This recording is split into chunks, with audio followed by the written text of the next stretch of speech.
now giving the floor to Deborah and to our amazing speakers. Thank you again for joining us.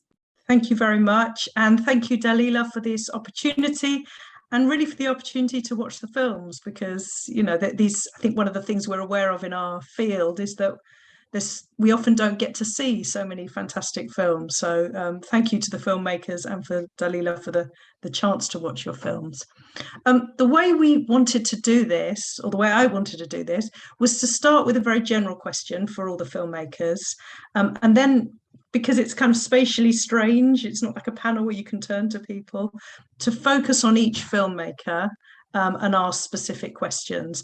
And then at the end, we'll open it up for a general Q&A if any of the participants want to ask questions. So towards the end, if you'd like to put your question in the chat, then, you know, we can have a general discussion. Okay, so the first question I had for everyone, and I guess it makes sense to say who to answer it, because it can get confusing. I just wanted each of the filmmaker or of the filmmaking team, and I know some of the people are also scholars or human rights activists, to say a little bit about their film and what they intended with the film, what they hoped the audience would take away or learn from their film. So perhaps I've got Lucía on my screen. Perhaps you could say something, Lucía. Hi, thank you, Deborah, Dalila, and everyone here. It's an honor to be here and share this Q&A with Muriel, Arantza, and Leonardo. I try to speak in the name of the rest of the team, which is confirmed by Mary, Eliana, and Camila. And here by my side is my friend Jimena, who will helping me with the English. So for us, this experience is part of actions related to political communication and militante communication, which is a very common item in Argentine that means a political activist. So this was a work that we carry out from this position, seeking to inform on events that were affecting human rights and the mass media was not reporting. It was our first experience carried out independently from a political organization made entirely by cis women, except for the music, without having any financial resource. So our objective was to give visibility to the criminalization of migrants in a context where there had been worrying step back in the recognition of migrants' human rights, in collaboration with a neoliberal government that ran from 2015 to 2019, and that left without effect in early 2017, the law that recognized migration as a human right. So the left migrant exposed to greater persecution from the state, an extreme situation of risk for the most vulnerable group within the migrant population. And this is the heart of our work, to seek to communicate what we consider a serious social problem. Fantastic, thank you very much.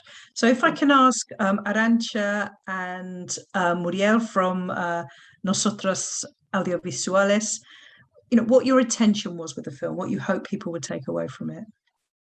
Well, resistance, voice and vote in English, Resistencia, Voz y Voto, it's a part of a short film series called Historias Urgentes, or Urgent Stories, that speaks on the issues that affect women in today's Chile. So on the other episodes, we talk about women-led soup kitchens to feed people during October 2019, during the social revolt, and about retired women that with low or no pensions have to keep working to survive. We have another episode about indigenous women, Mapuche, Rapa Nui, Aymara, who reflect on their views on feminism.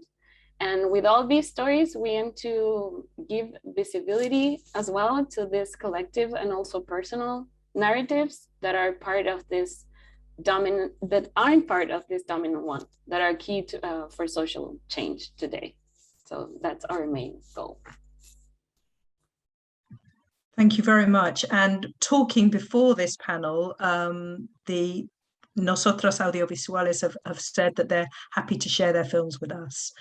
So perhaps if you wanted to put those in the chat at some point, because we know some films can't be shown because you know, they'll be showing at film festivals or for the safety of the participants, which is the case with the film about Muriel, but Marielle, sorry, but this is a film that we can watch, this group of films, which will be fantastic.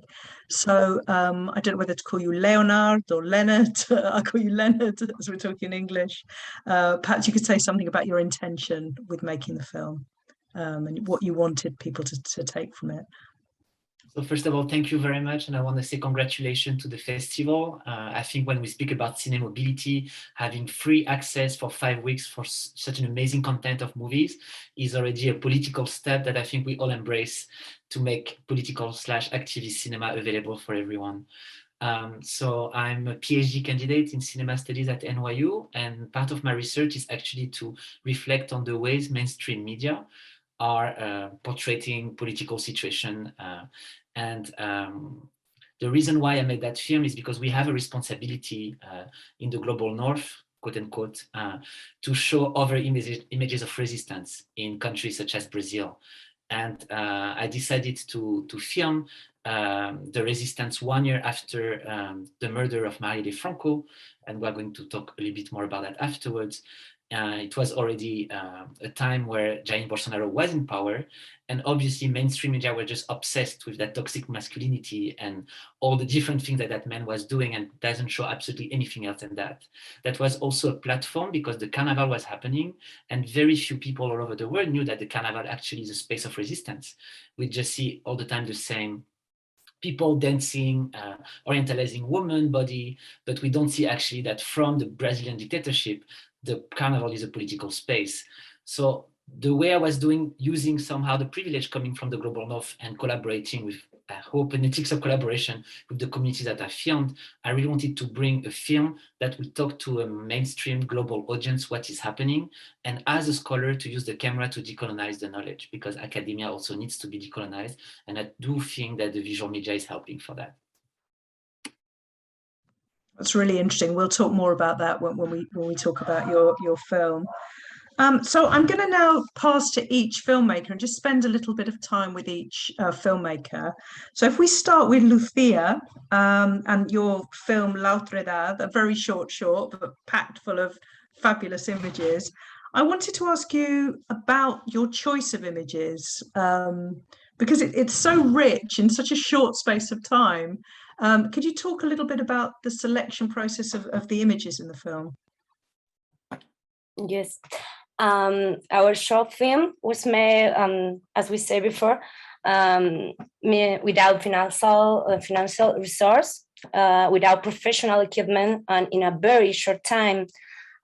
We ended up filming out everything with Mary and Camila in one day, with 3 handheld cameras, and with the intention of capturing the greatest diversity of bodies possible, trying to incorporate, to show no masculinity identities, not only men, since the problem we're talking about is based, among other things, on the invisibility of women and the identities that are part of the spectrum that we call diversity. We shot everything on the street and went to train and central subway station and their surrounding neighborhoods, where usually there are several hotels. We wanted to capture the circulation of people, and we did it in a very simple, humble way. We went out into the street and filmed people walking, taking trains, subway, passing through the control of turnstile gates to go into a train.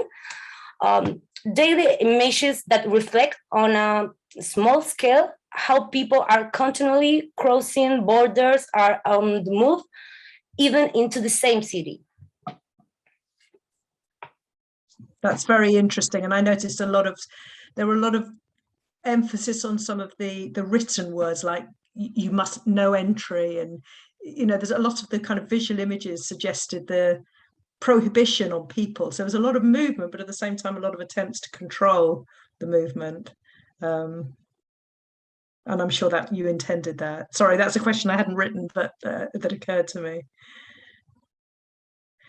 So can you say something about the narration? You know, because when we're watching this, we don't know whose words these are. So can you tell us a little bit about the narration for the film?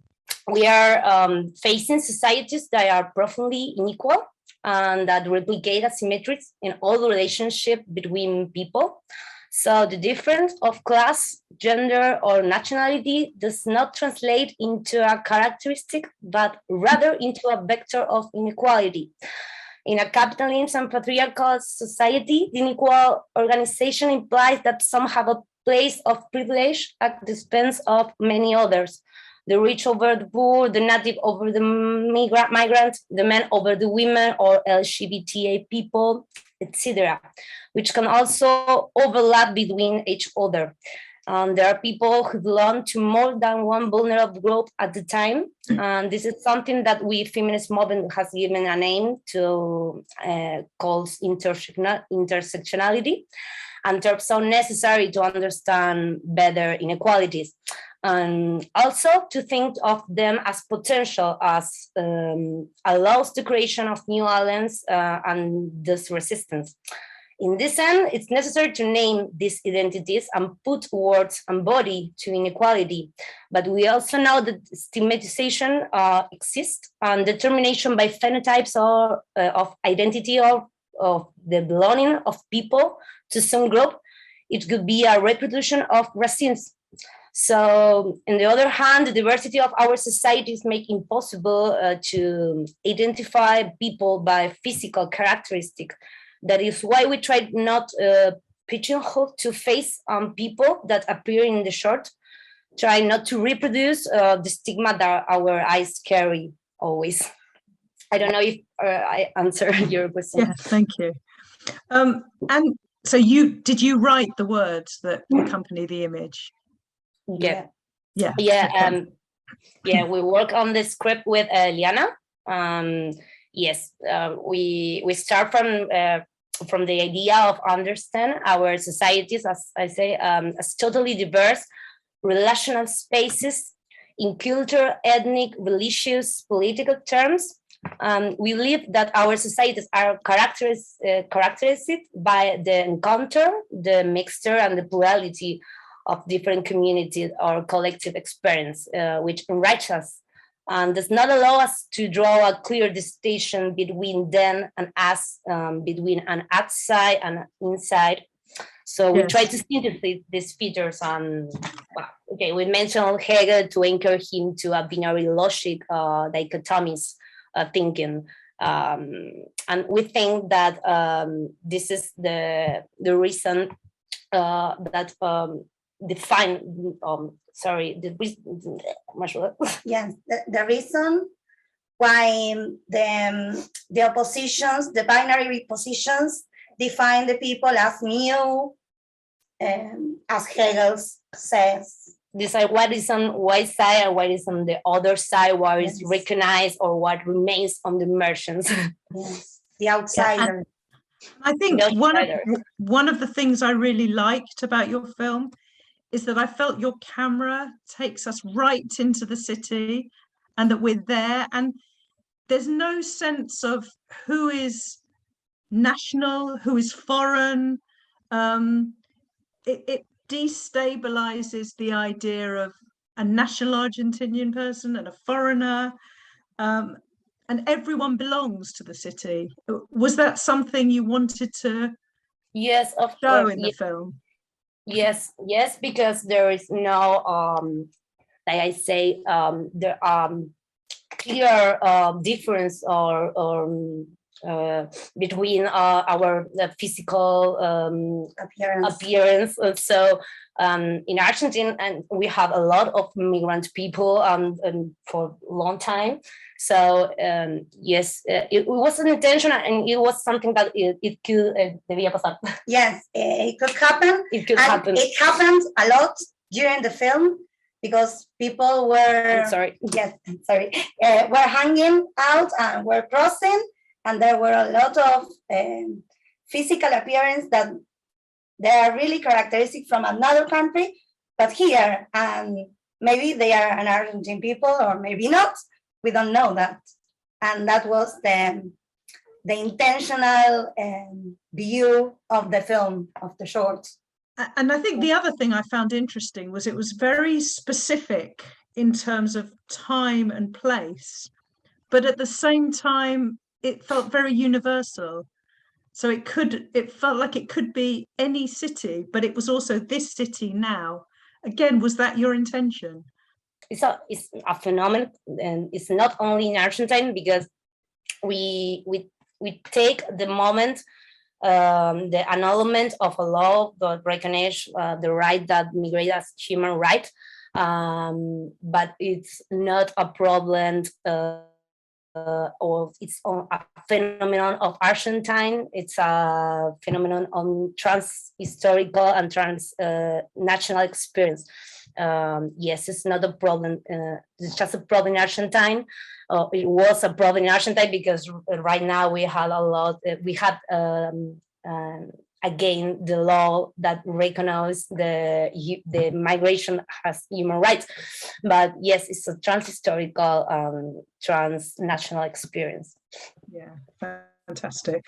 And I think, you know, we hear about migrants in the news as statistics, and your film shows us faces and people and everyday life. And I think that's its power. But thank you very much. We'll open to the questions at the end. If I could pass to Leonard now and ask you about your film. It's Mariel's Legacy Will Not Die. Yeah. It was a very, very powerful film. I really enjoyed watching it. And one thing that came across to me was the intimacy. It felt really intimate. And I had a question where I'm going to combine my questions, but it felt that there was no filmmaker's ego. It was really a kind of invisible friend to all of these people that had been very intimate with Marielle, or she'd had a real legacy on their lives. And I wanted to ask you how you went about filming, making the film and winning the trust, particularly of people that were so touched by Marielle. So first of all, thank you for that question, because it's such an important question. And I think each and every filmmaker, when we work on communities that are foreign to us, we should definitely spend a lot of time thinking of them.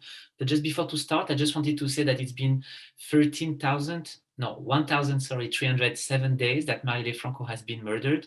And we still wonder who ordered Marielle Franco murder. And we still need to move the justice to answer that question. So it was important for me to make that statement. And if you want to know more about information, how to help and how to get to know updates about the story, you could visit the webpage of the Instituto Marielle Franco, the Marielle Franco Institute run by her families and relatives.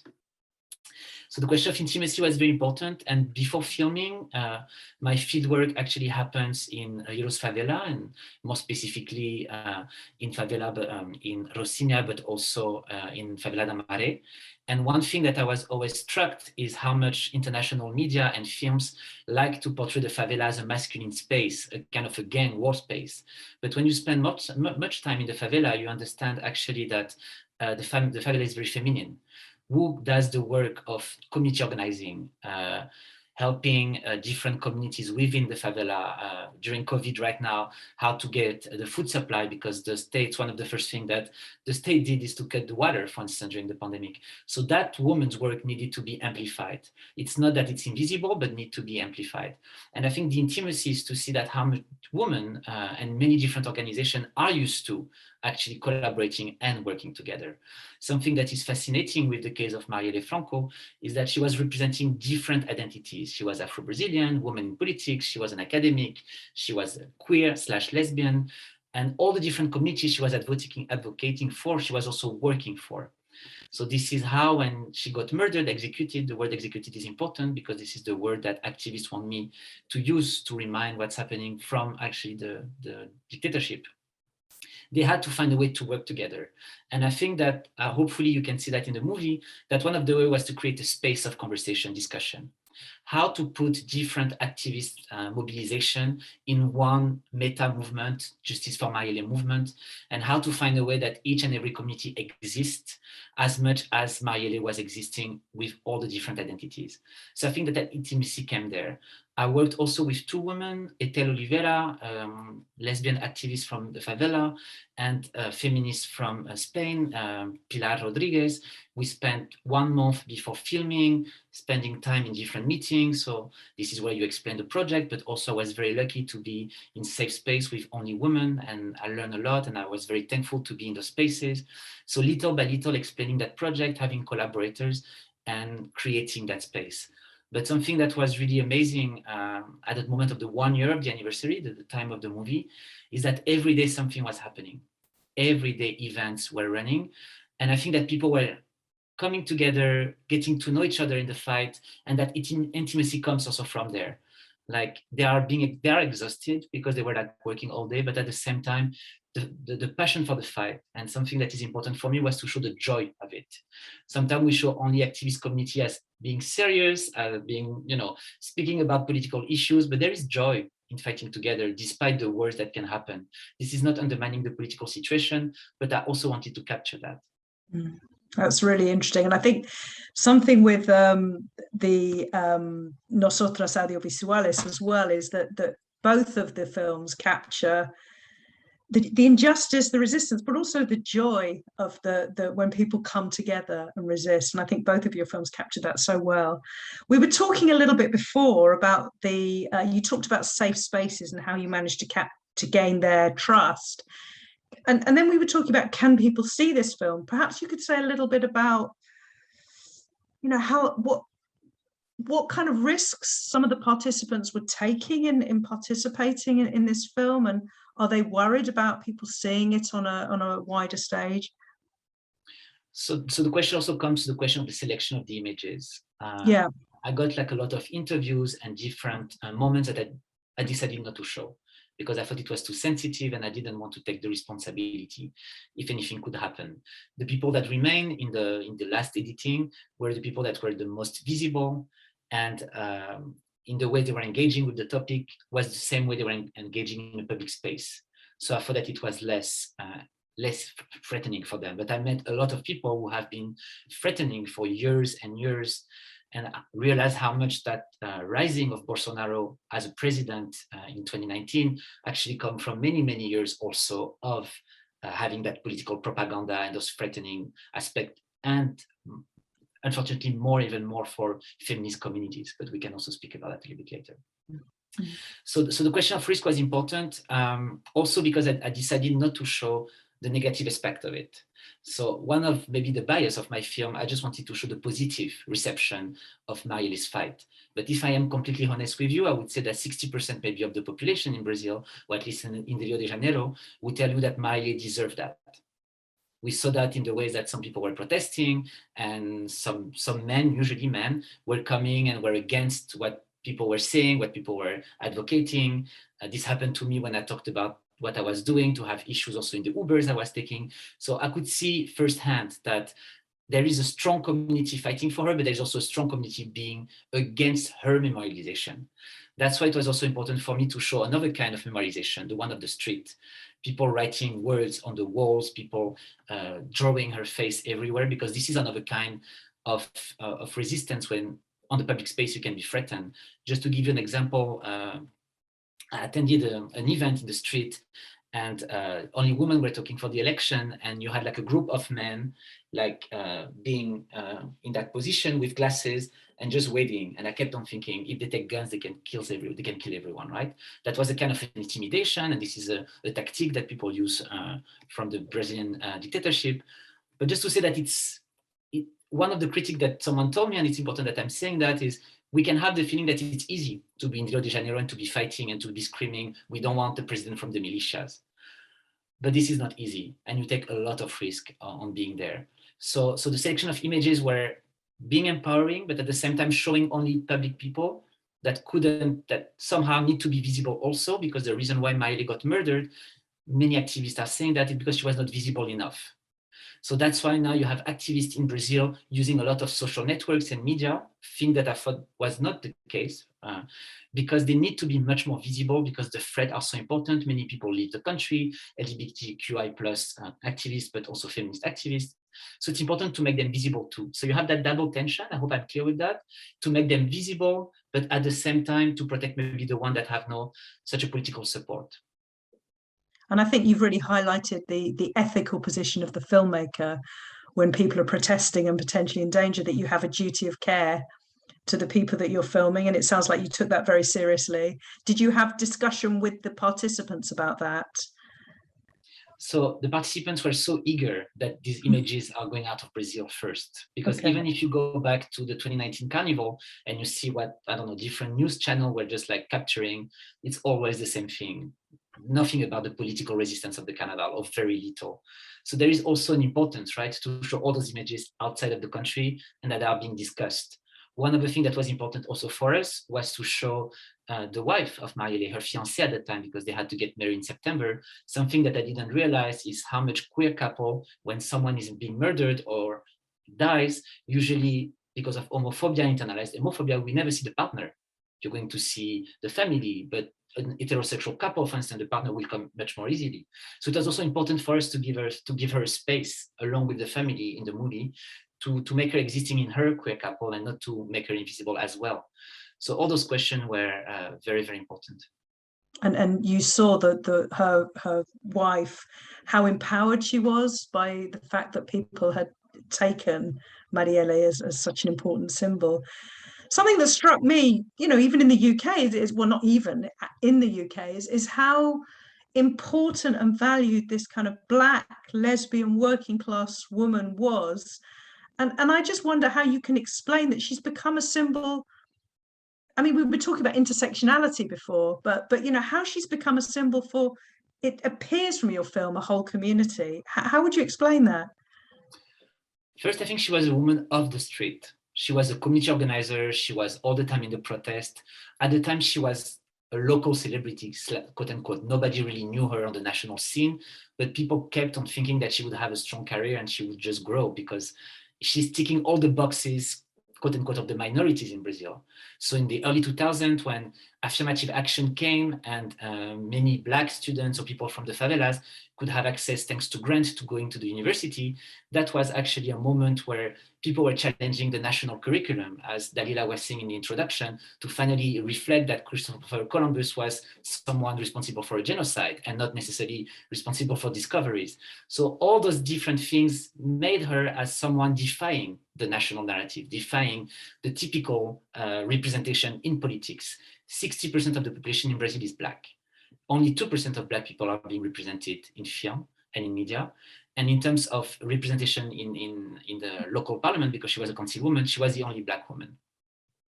So you can imagine that many people use her as a meritocracy badge kind of thing, like she got a grant and she studied and then she got there. But what is the result? She got murdered. She got murdered because she kept on being very loud about all the different issues of the police violence in the favelas, the inequality, the work that women need to do to get gender equality because they have no rights, they have less rights than men in Brazil, homophobia, all those different things. The last speech that she gave before the parliament, she said, "I will not be interrupted." Because even when she was speaking, men were screaming the name of torture during the Brazilian dictatorship to say that she should be silenced. So all those images, I didn't want to put them in the movie because I didn't feel like I owned the right to do it. But it's important to say that she learned during her lifetime the importance of fighting obstacle. And you know, when a woman activist dies, usually we don't remember her words, we just remember her face. And my research is actually to try to understand how important intellectual production needs to be retrieved. And since 2017, Marielle Franco knew that she was a very important piece in the chess play in Brazilian politics because she was representing something that didn't really exist in the political space. And it's almost if I have the feeling that sometimes she had intuition that something bad could happen to her because she was so visible as someone that shouldn't be in those spaces according to the national politics. And I think that's really the power of your film, that you don't show her as a victim, you show her legacy and how powerful she was, and a celebration of her life and the way she's kind of inspired other people. It's very interesting here you say that it was a deliberate strategy to not focus on the negative, but to focus on the empowering legacy. And then to use the Q&As and the selection of different festivals, because this is why transnationality is important here. When I try to present a movie in a different country, I try to connect with a feminist collective from another country and to make links with the local situation. But I think that the movie also deserves to have that joy and empowerment to show different images also of Brazil. Well, when it's safe to share it, please tell us, and we'll share it as widely as we can. Thank you so much. For anyone that hasn't seen it, I really do recommend. It's still up, isn't it, for a few days? Is that right, Dalila? Yeah, fantastic. Okay, so if we pass to the filmmaking collective of Nosotras Audiovisuales and talk about your film Historias Urgentes, Resistencia, Voz y Voto. Urgent stories, resistance, voice, and vote. I wonder if, and you choose who you want to answer this, but I wonder if you can tell us that you are a collective of media producers. Can you tell us a little bit about your collective and your approach to making a film as a collective? Saludar y agradecer a todos los que están acá. Siento que este es un espacio hermoso y me siento muy privilegiada de estar acá en representación de nuestra agrupación. I'm speaking in Spanish. I'm sorry. Speaking in Spanish. Okay. She's thanking everyone and saying nice things about all of us here. It's beautiful to be here and being able to represent our aggregation with Arantza. So this short film is the 4th episode of a series called Urgent Stories. And this series is born from one of the branches of NOA, that is a commission called Agitation and Revolt. And so this was created so that through our work, we can capture and narrate and make visible the roles, experiences, and needs of the women in our territory. So to use our abilities and our knowledge to expand on that. And each episode is executed as a collective in a collaboratory way. And with the contribution of women from different regions all along the country. So that is a beautiful thing. And this happens since the 2019 revolt and during all the present pandemic. In this episode in particular, it was important for us to achieve the timeline from the first vote for women for president in 1949 up until the vote for the first parity constitution worldwide that is happening right now in Chile, and that it's being written by a constitutional convention. So the goal was to join the experiences and the visions and the longings of all these women during this unique process that we're living right now. Fantastic. And I'll jump to the history because I think it was very interesting to see the way you make connections between people power through recent Chilean history, from the first vote, but also the plebiscite, the referendum to see whether people wanted Pinochet to continue in power. And we know that that was successful in demanding his removal. And you have memories of people talking about that, and then the vote for the recent constitution.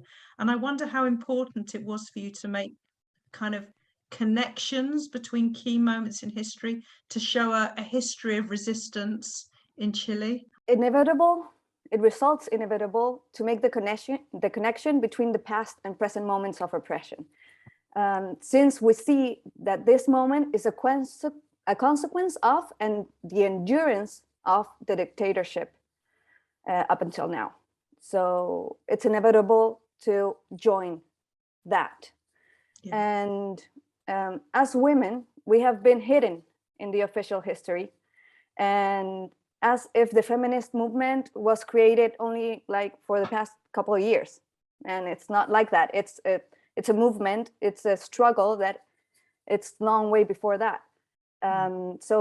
So we seek for, through the crossing of the generations, is to validate and acknowledge that the fight for women to be a part of the political processes of their countries, and in this case in Chile, goes back ages.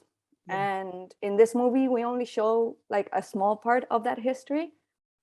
But it's also important to mention that democracy in Chile was restored due to the organization and mobilization of women that stepped out into the streets asking for justice for their families that were detained and disappeared during Pinochet's dictatorship. So having the possibility of the first constitution written in parity is the fruit of the fight that has been given by many generations.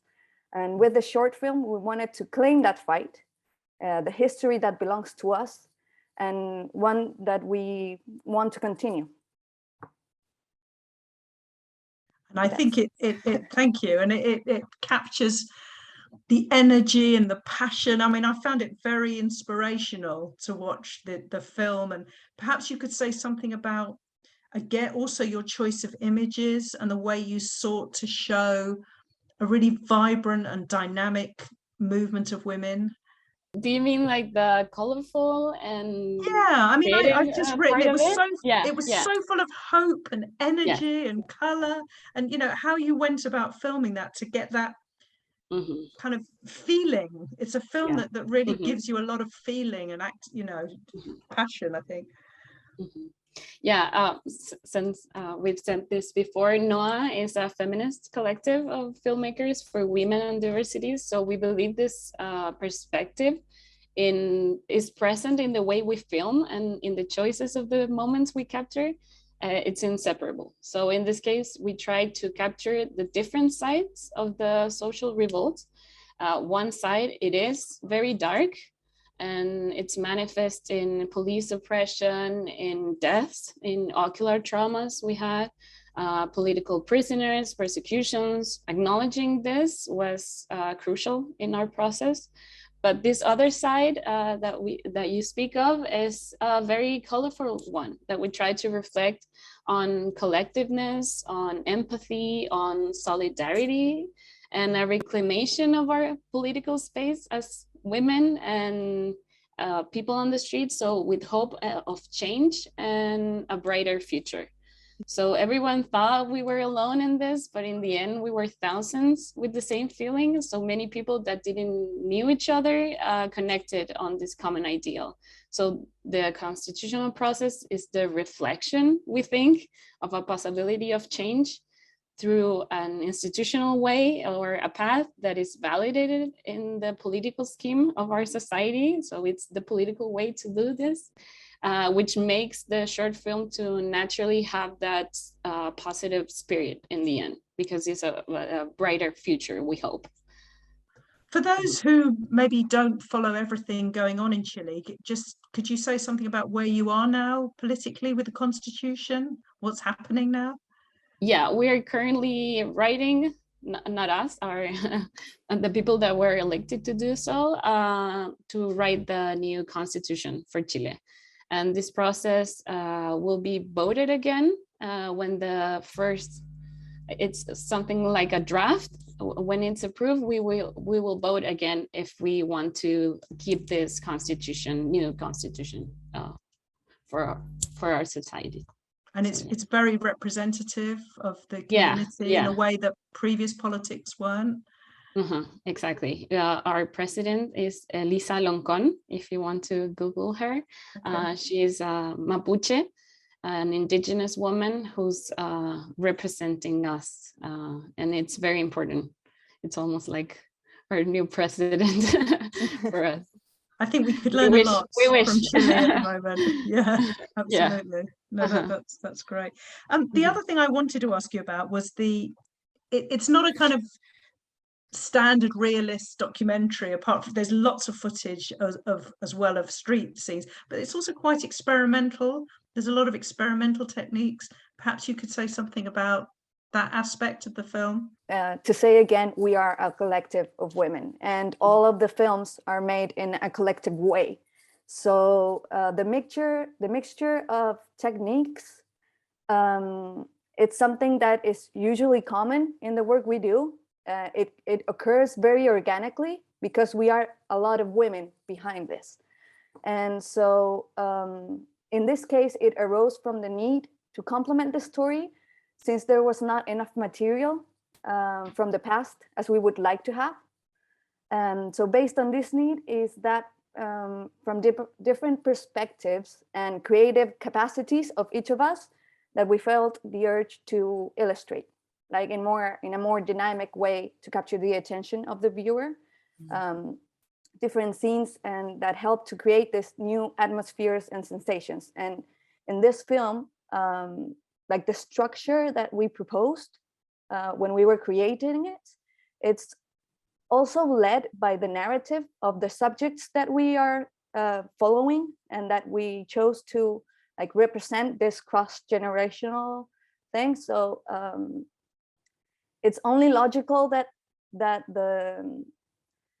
the result on the material that we used, it's very diverse, but all of it aims, I like to think, or we like to think, like on the same way, on the same path, with the same goal.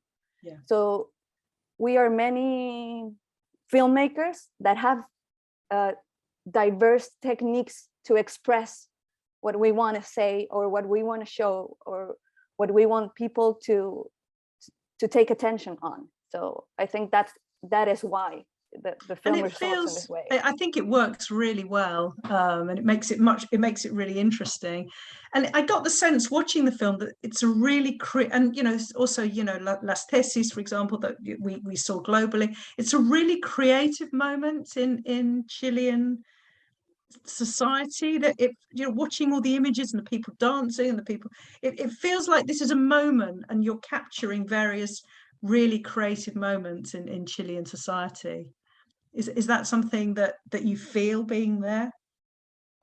Of course, absolutely. I think, like Arantza said before, we felt alone, but now we know that we are not, and that we are thousands.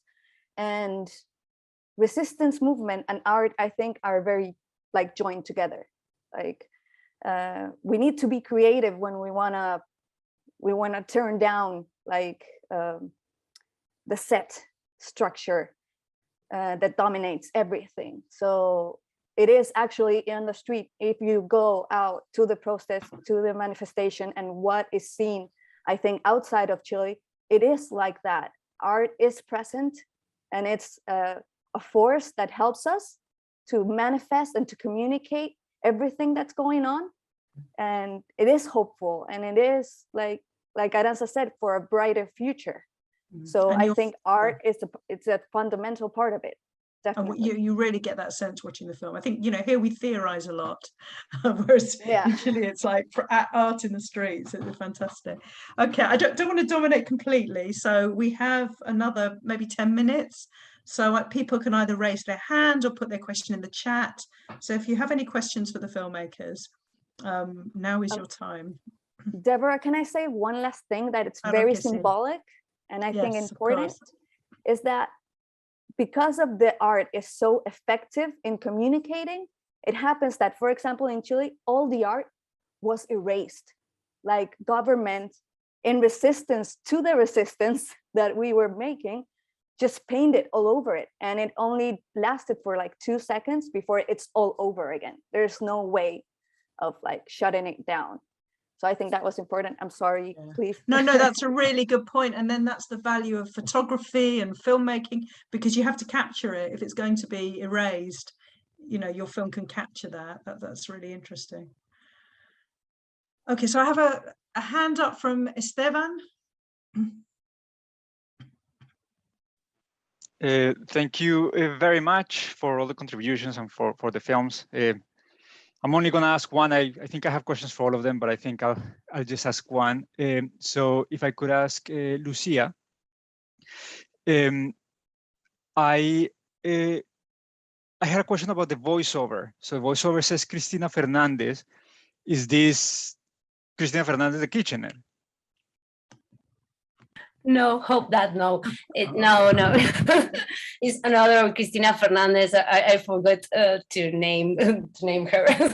No, it's not Cristina Fernández, the president. Okay, thank you. So then my question was, why did you decide to have, because the accent sounds Argentinian, why do you decide to have an Argentinian voiceover and not an immigrant voiceover? Like, what was the reason behind it? I don't know which is ¿cómo sería? Which is the how sounds the voice of a migrant. Really, I think that maybe have the accent an Argentine, the same accent that Argentine people. I really don't know how these things, but like I say at the beginning, maybe we try to use the tools that we have on hand, you know, like it was in very short time. We don't have any time to maybe overthinking or make interviews or anything that could enrich the participation on the short film. But it was for the time, money. Thank you. Do we have any other questions? I haven't been looking at the chat. I don't know if there's any questions in the chat, but Daniela, did you have a question? Yes, an actual hand, a real hand. That's nice to see. I want to thank you, all of you, just because I think it was also really beautiful to watch them together as is almost like a part of an ensemble. But I've got a question for Leonard. You talked a lot about some of the ethical sort of reasoning behind how you work with participants, but I'd like you to comment a little bit about the style, because I think that some stylistic choices that you've made are very, very powerful. And I'm thinking, for example, at the opening sequence of the voices that tell the story. And I'd just like you to say a little bit more about that. Thank you. Thank you so much, Daniela. So it was very important for us to open the movie with a close-up on a woman chorus from the civil society. Some of them they knew Marielle Franco. Some others were part of the identity/collective she was advocating for. And we thought that it was a nice way to actually open the movie on something that is their voices. Something that I found very disappointing, and showing that how much there is to educate people in Europe and in the US, is that some people are telling me they are so beautiful, we want to follow them, we would like to see what they do. And I'm like, can we just accept them as people conveying a message and then helping us entering into a narrative that after belongs to us, and the way we're going to appreciate that. So I find it interesting that there are resistance to listen to Black woman wisdom. I could see that. I could feel that in Q&As. I could feel that in the way the public expressed their concern sometimes. Another thing that was important for me is I didn't feel that I owned the right to use Marielle's archive and image. And I tried my best to actually speak about Marielle through the woman fighting for her. And I also thought that after the opening, it was important to show the opening that is a bit more aesthetic, in the way that there is like a lot of visual markers from Afro-Brazilian religion, for instance, and all the way they dress are really close to what Marielle was dressing as a public person also. But after we moved to the fight, and we moved to different ways actually women occupy the public space. So we thought that it was a very nice gathering of different ways we can advocate and we can fight as activist communities. And just to go back to the question, Deborah, that you asked me about trying to be invisible as a filmmaker, I never shoot any images of safe space of women, because as like being the only man in that space and having the camera was already a kind of an intrusion. So the movie was really made in collaboration with 2 other women filmmakers, and we really tried to reflect how we could be the most respectful, being in those spaces, knowing that things that were discussed were really sensitive, but at the same time, our presence must be to help them and not to somehow destroy or impact their work and their collaboration. So yeah, all the images are really like taken from live action, and after, yeah, it was more on editing and to make it like getting a rhythm and empowering people watching it. Thank you for your question. And I think, you know, just to add these films are very much about the people who are the stars of the film. This is not the power of the director is there, but it's not ever about the directors. It feels like collective filmmaking in all of your cases. I have a question for all of you. And it's because obviously one of the reasons me and Analia selected these films, it's obviously we see a thread in a way, so it's nice that others saw that in our selection. But what really struck me was this the way you narrate the stories, and obviously their urgencies, historias urgentes, but also the way you picture the idea of community. So you have talked about this already quite a bit.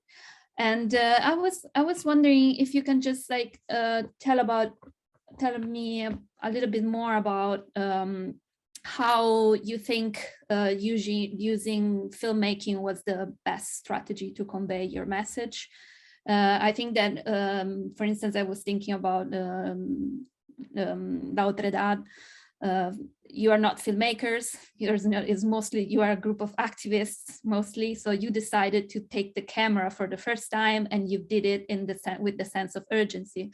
Leonard, I know that you are a practitioner to do several things, and also I think obviously this is less obvious for Noah, but I think that you can also, I would like to hear more about how you think filmmaking is the best way to convey such huge messages, and what you expect also from filmmaking to add to the stories that you are trying to tell. So I hope this makes sense, but some words about militancy and cinema. For us, this is like a very, I don't know, natural way approach to do this, since we are all filmmakers. One of us are photographers or sound mixers, directors, screenwriters. So we do this for our living. And what we want to do with this project is that to reach all of people that we can.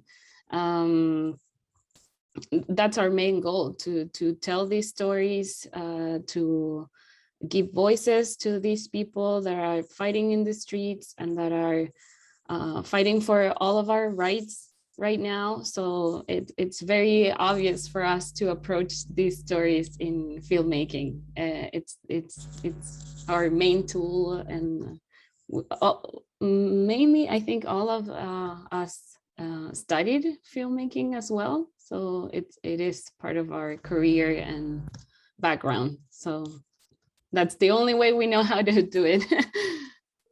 Yeah, and also I think it's important that when we question ourselves how to do this and how to be able to reach the most amount of audience that we can to visibilize the issues, it's also the format that comes naturally to us, that it's audiovisual images. It's also the format of doing something short. Like we want to present the issue, give it a face and narrative, but also open in the audience the need to know more about this. So in fact, Resistance, Voice and Vote was the longest one we did of the first season. The other ones last maybe like 5 minutes. 5 minutes. 4 minutes. So also to accommodate to this new way of communicating or reaching out, that it's social media, that it's short time attention. And so, yeah. They're all available on YouTube. Yeah, please watch them. Every episode. I mean, just to come in very quickly, you know, we teach Latin American film and we teach third cinema with Solanas Argentino. And for me, this is really the legacy of third cinema. It's kind of the revolutionary filmmaking of now, that we make films, or you make films and then show them as widely as possible. And I don't know if you have a thought on that. I've interrupted your question, Dalila, but I'll let Leonard answer, but I just wanted to make that kind of observation. Lucia, you want me to go, or? No, just I want to say that we think that to agree, agree to the Arantza and Muriel, just to say, add the problematic, or what I think that is a problem of mass media and the information that is running on the mass media. And I think that we have this tools and this short film and this audiovisual and this way to communicate in this sense with so powerful mass media hiding the information that is very important. Just that. It's like giving the resistance in the mass media. Like, yeah, this is here too. I agree. Yeah, I mean, I completely agree with all of you. Like, first, the short format, right, is really inspiring because it's a snapshot of what is happening, hopefully giving the taste for everyone to go over social media and to also discuss.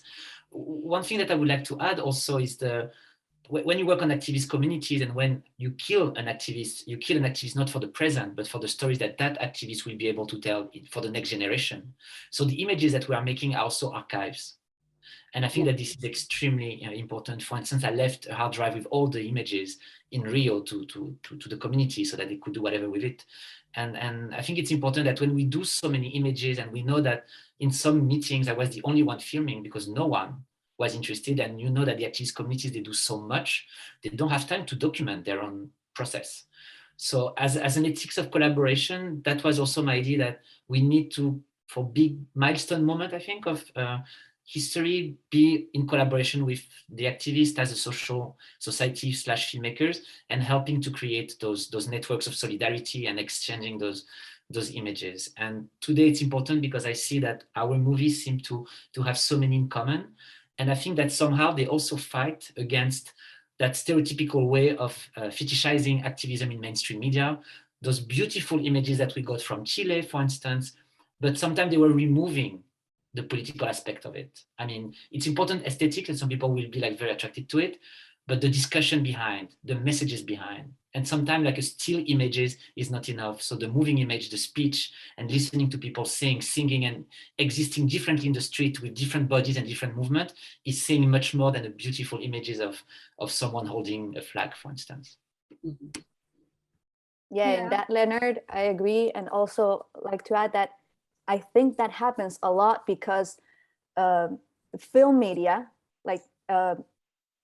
uses all of our senses. It's not just an image, it's sound, it's vibration.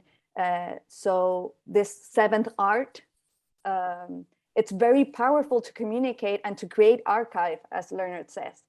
Through history, it has always happened like that. And that is why I think also in periods of repression, like of dictatorships and stuff like that, filmmakers and artists are the one that need to be shut down, because it's a powerful voice, a powerful expression, and very effective. Yeah, I think it's interesting to see how you're very concerned with the moment while you're filming, but there's also this concern with posterity, which I think it's something that it's kind of new in this new generation of activism, because obviously, as I've worked quite a bit on archives, there were less this kind of concern in the past social movements. So I think this is also very interesting to see how this generational changes kind of also kind of influenced the approach in filmmaking and activist filmmaking as well. So I think it's very interesting to see how urgency for the present go hand in hand with an interest in posterity and awareness about the power of the archive as well. But yes, this is just afterthought inspired by your thoughts. But there many, maybe we have time for just a last question. Can I just add something to what you said, Dalila? And I think that also someone said it from the other speakers. We have like a new generation of activists also bringing narrative that were not public before, thanks to social media, but also thanks to research and archives that they've been like diving into. So I also think that, you know, all those debates to topple the statues, to reflect about a different public space, they are existing in the 3 movies. And it's important to also think that activists in the space, in the street, are the new statues, will be the new spaces of memorization, will be the new spaces of history. And even more in Latin America, as we know that has so many histories of street resistance, women in the street resistance. We saw that for the fight for the abortion, for instance, in Argentina. And I think it's very important that our cameras or allies, people being allies of those movements, help also creating that new narrative, because we know that in the history books, those narratives are not still existing. And it's not only in the Ivy League / big universities that not everyone have access to, and we know that not everyone have access to, but it has to be in the street, so that knowledge created in the street maybe should exist in our visual media and videos. There's no other questions from our audience? I think we should wrap up. Just to really thank the film, all of you, the filmmakers, and for giving such an eloquent account of your films and their role and how you approach the subjects. I think it's very inspiring, and I just think it's what we can share. Let's amplify voices where we can, with knowledge of what we're allowed to share. And you're doing fantastic work, and thank you so much for sharing it with us. All right, so I think we can wrap it up now, and thank you again to all of you for joining us. And if you want to say anything about next events, I was so sort of focused on this that I forgot what was coming next, so I need to sign up for the next things. If you want to announce anything. Oh yeah, I mean, if Analia wants to help me with this, because now I have like a brain shut.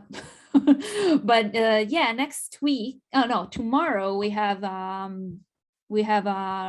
fantastic roundtable coordinated by Analia, and focusing on transatlantic feminismos transatlánticos. It would be in Spanish, so it would be probably easier to handle the linguistic aspect, but Analia will interact with 3 guests who belong to 3 organizations of women that are related to cinema in different ways. So there will be Michelle Masse from CIMA, Spain, Marcela Camacho Pardo, who is the chair of the Asociación de Documentaristas del Ecuador, so an association of documentarists from Ecuador, and Nina Tedesco from the academic network Rama. So tomorrow, this will be tomorrow's roundtable, and then for next week we will have another film that is El Diablo es Magnífico, The Devil is Magnificent, another film from Chile, who's centered on the story of a trans immigrant in Paris. And there will be again the Q&A session with the director, Nicolas Videla. So stay tuned. I will send emails. I will spam everything again. You will be sick of me. So you will hear from me for sure, and you will be able to join us again. Fantastic. So thank you again, and hope to see you tomorrow and to next week's events as well. So thank you. Thank you. Thank you. Thank you so much.